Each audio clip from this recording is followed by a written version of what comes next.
pertama hingga ayat yang ke-11. Firman Tuhan berkata, penjala ikan menjadi penjala manusia. Pada suatu kali Yesus berdiri di pantai danau Genesaret, sedang orang banyak mengerumuni Dia dan mendengarkan firman Allah. Ia melihat dua perahu di tepi pantai, nelayan-nelayan telah turun dan sedang membasuh jalannya. Ia naik ke dalam salah satu perahu itu, yaitu perahu Simon, dan menyuruh dia supaya menolakkan perahunya sedikit jauh dari pantai. Lalu ia duduk dan mengajar orang banyak dari atas perahu. Setelah selesai berbicara, ia berkata kepada Simon, bertolaklah ke tempat yang dalam dan tebarkanlah jalamu untuk menangkap ikan. Simon menjawab, Guru, telah sepanjang malam kami bekerja keras dan kami tidak menangkap apa-apa. Tapi karena Engkau menyuruhnya, aku akan menebarkan jala juga.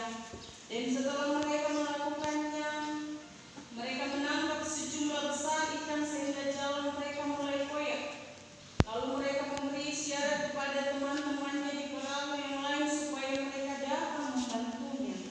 Dan mereka itu datang, lalu mereka bersama-sama mengisi kedua perahu itu dengan ikan hingga hampir tenggelam. Ketika Simon Petrus melihat hal itu ia pun tersungkur di depan Yesus dan berkata, Tuhan, pergilah daripadaku, karena aku ini seorang berdosa. Sebab ia dan semua orang yang bersama-sama dengan dia takjub oleh karena banyaknya ikan yang mereka tangkap. Demikian juga Yakobus dan Yohanes, anak-anak Zebedeus, yang menjadi teman Simon. Kata Yesus kepada Simon, jangan takut, mulai dari sekarang engkau akan menjala manusia. Dan sesudah mereka mengelar perahunya ke darat, mereka pun meninggalkan segala sesuatunya lalu mengikut Yesus. Amin firman-Nya. Yang berbahagialah ialah mereka yang mendengarkan firman Allah dan yang memeliharanya di dalam setiap kehidupan ini. Haleluya.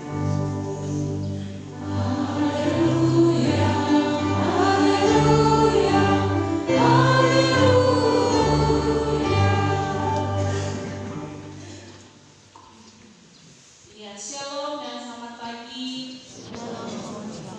Puji Tuhan, hari ini kita kembali diberkati oleh Tuhan untuk sama-sama beribadah, bahkan terlebih lagi kita dilayakkan oleh Tuhan untuk membuka hati kita untuk firman-Nya ditaburkan. Yesus sumber kepenuhan dan harapan manusia. Yesus sumber kepenuhan dan harapan manusia. Nah, saudara-saudara yang terkasih, banyak hal yang kita jumpai di tengah-tengah hidup kita, di tengah-tengah kehidupan kenyataan yang kita jalani, merupakan bagian yang kadang-kala memengaruhi kehidupan kita. Banyak hal yang membuat kita, bahkan sesuatu yang membuat kita terpengaruh di dalam menjalani kehidupan ini. Itu pasti saudara-saudara, kita melangkah saja dari keluar dari rumah, ada saja yang membuat kita terpengaruh untuk bagaimana menjalani kehidupan ini. Dan saudara-saudara, banyak juga upaya manusia yang terus dilakukan untuk supaya bagaimana manusia itu bisa mendapat kepercayaan. Banyak hal yang kita lakukan supaya orang bisa percaya kepada kita. Banyak hal yang kita berikan, banyak hal yang kita buat supaya orang-orang bisa mempercayai kita. Tidak mudah loh orang percaya kepada kita. Tidak mudah kita mengambil kepercayaan daripada orang lain. Nah, saudara-saudara, untuk itu ketika mungkin kita berupaya untuk mendapatkan kepercayaan itu, banyak promosi-promosi yang kita lakukan, banyak kata-kata yang kita keluarkan supaya orang bisa kita percaya di dalam kehidupan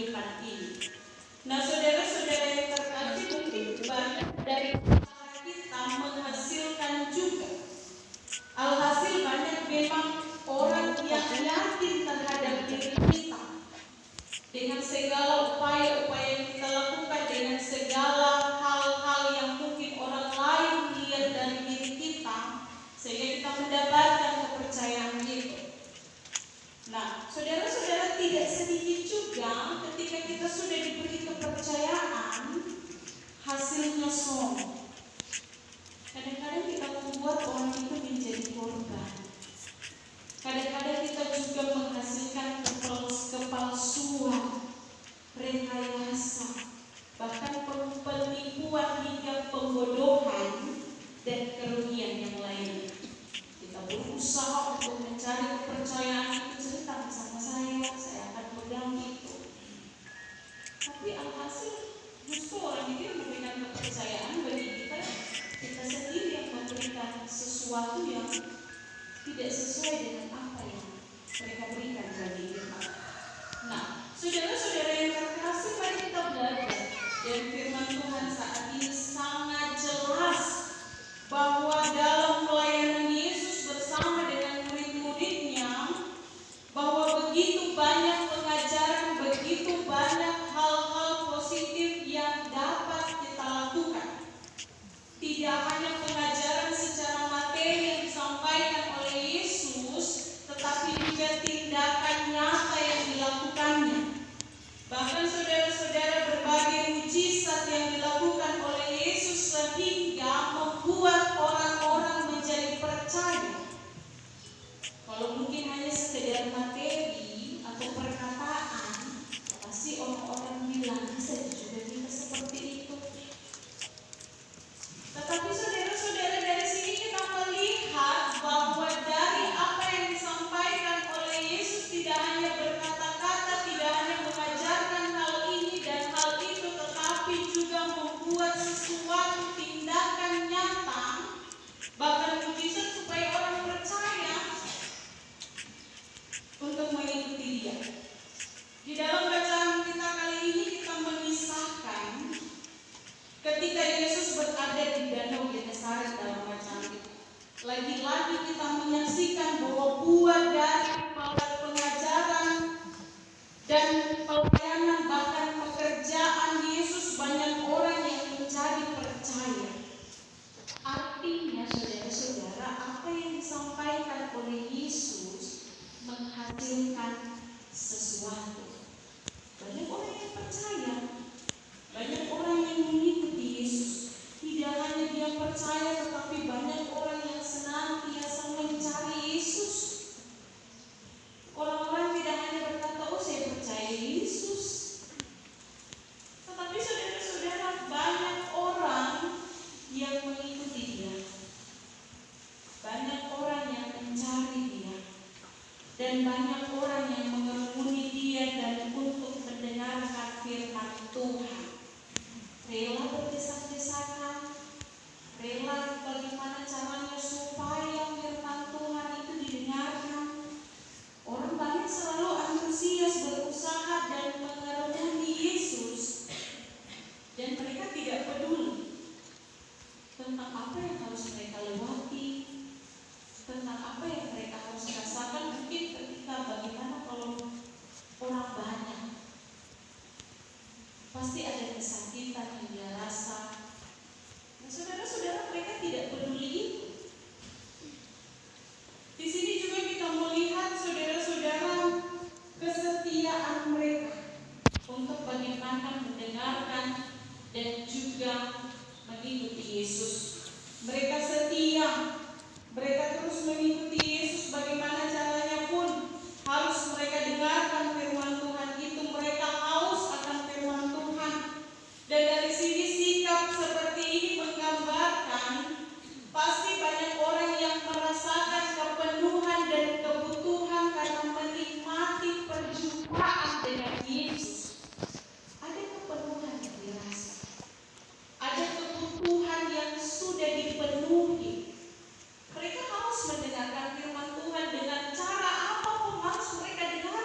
supaya kalau doa sekarang bisa keluar.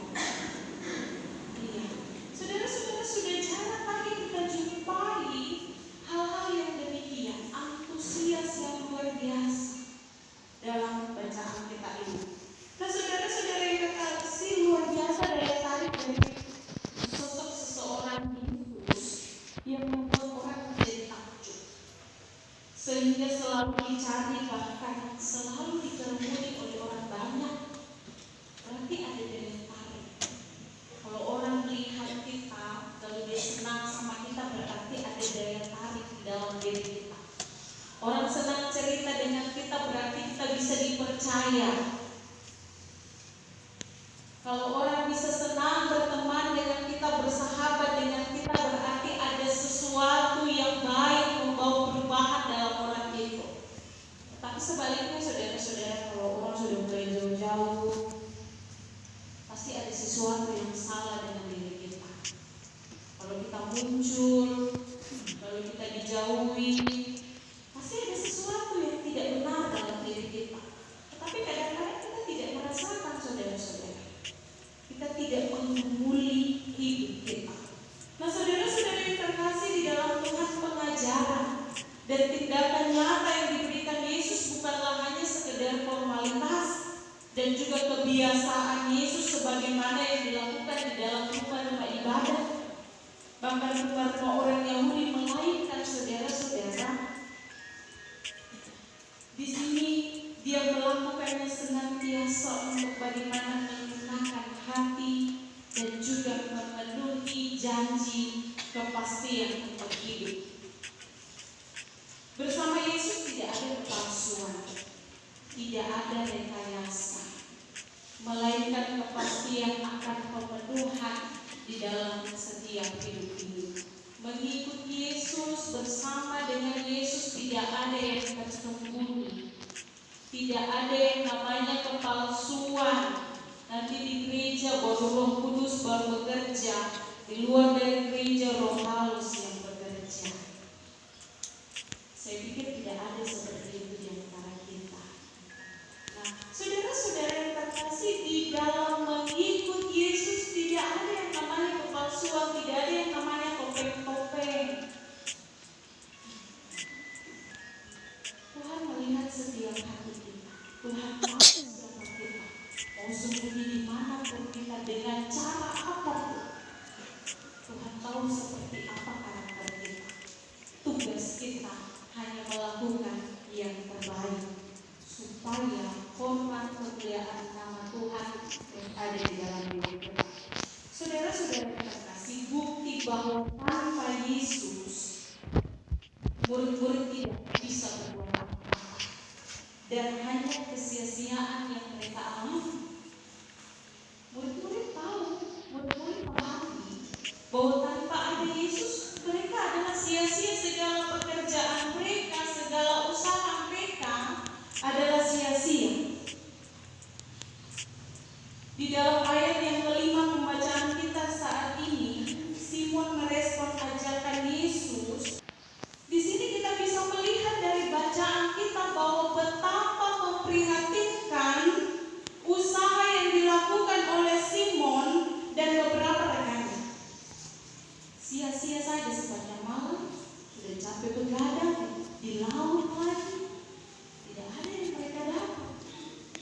Walaupun telah bekerja keras semalam-malaman, namun tidak ada hasil yang diperoleh. Dan di sini dikatakan Simon dan teman-temannya yang memang memiliki keterampilan dan keahlian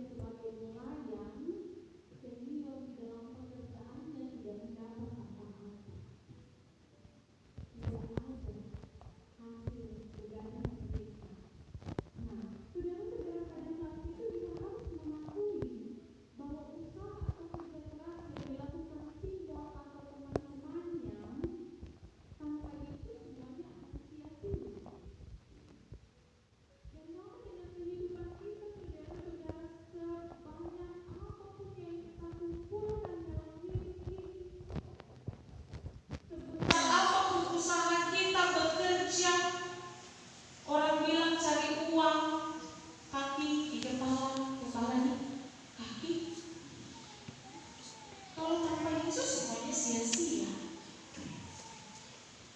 Nah, saudara-saudara, di sini dalam bacaan kita dibuktikan bahwa Yesus mau menyampaikan, Simon, kata Tuhan tidak bisa apa-apa. Apa yang terjadi ketika mereka bersama-sama dengan Yesus? Nanti ada perubahan, nanti ada hasil ketika Simon dan teman-temannya bersama dengan Yesus. Atas perintah Yesus kepada Simon, dia berkata, bertolaklah ke tempat yang dalam dan tebarkanlah jalamu untuk menangkap ikan. Disuruh Simon bertolak, pergi ke tempat yang dalam. Ini perintah dari Yesus ketika mereka sudah bersama-sama dengan Yesus. Simon menaati dan melakukan perintah Yesus, kata ini adalah perintah dari Yesus. Alhasil saudara-saudara, jalan mereka mulai koyak karena menangkap sejumlah besar ikan dan memanggil teman-temannya yang lain untuk bagaimana membantu Simon untuk mengangkat jala itu ke dalam perahu. Dan dikatakan dalam bacaan kita bahwa perahu yang mereka itu hampir tenggelam. Dari sini kita melihat bahwa ada perubahan ketika bersama-sama dengan Yesus. Tidak lagi shock yang Simon dapat,